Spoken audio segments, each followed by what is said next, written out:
नमस्ते बच्चों, आप सब कैसे हैं। आशा करता हूँ आप सभी स्वस्थ होंगे, घर पे होंगे।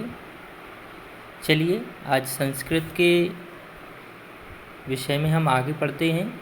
हमारा प्रकरण आज का है संधि। आप सब ने पहले भी पढ़ा होगा, हिंदी में पढ़ा होगा संधि। संधि शब्द ही क्या होता है, यदि आप इतिहास में देखें तो संधि का होता है जोड़। दो चीज़ों को जो जोड़ता है वह संधि कहलाती है। तो हम यहाँ पर देखते हैं हमारा जो विषय है संधि। तो सबसे पहले आप देख रहे हैं, आपको दिख रहा होगा, पूर्व पदस्य अंतिम वर्णेन समम उत्तर पदस्य पूर्व वर्णस्य मेलनेन यत् परिवर्तनं भवति तत् संधि इति। पुनः पूर्व पदस्य अंतिम वर्णेन समम उत्तर पदस्य पूर्व वर्णस्य मेलनेन यत् परिवर्तनं भवति तत् संधि इति। इसका मतलब क्या है। पूर्व पदस्य, पूर्व यानी पहले, पद मतलब शब्द, पहले शब्द का अंतिम वर्णन, अंतिम वर्ण से, पहले शब्द के अंतिम वर्ण से समम यानी साथ, उत्तर पदस्य बाद वाले शब्द का पूर्व वर्ण से, पहले वाले शब्द के, बाद वाले शब्द के पहले वाले अक्षर के मेलनेन मिलने से यत् परिवर्तनम भवति जो परिवर्तन होता है तत् संधि इति, उसे संधि कहते हैं।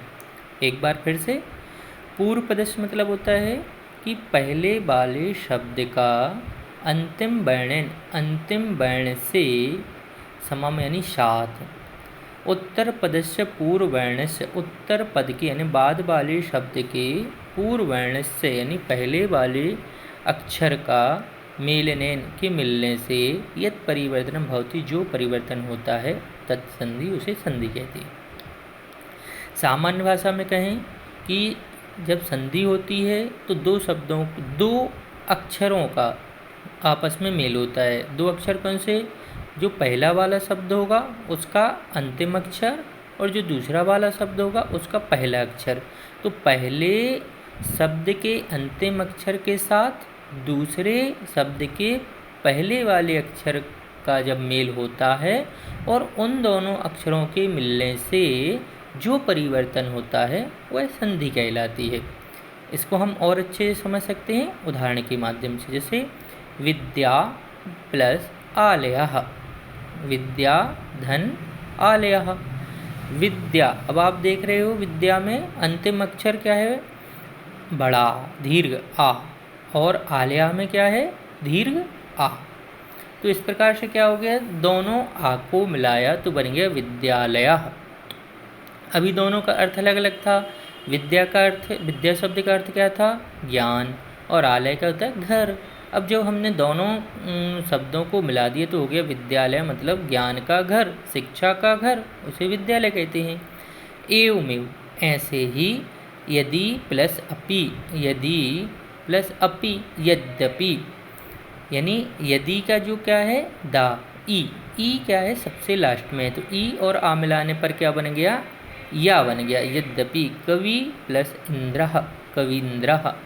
सामान्यतः संधि त्रिविधा तद्यथा, सामान्य रूप से संधि त्रिविधा मतलब तीन प्रकार की होती है। तत् तथा, जैसे पहली कौन सी है, स्वर संधि, जिसको अच संधि भी कहते हैं। पहली संधि क्या है, स्वर संधि, अच संधि।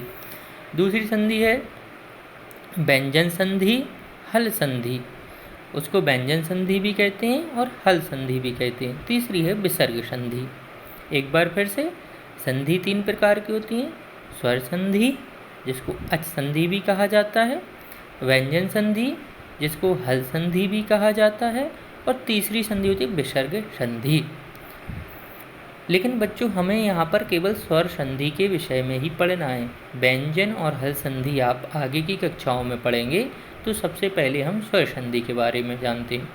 स्वर संधि, स्वर वर्णेन सह स्वर वर्णस्य मेलनम स्वर संधि कथ्यते।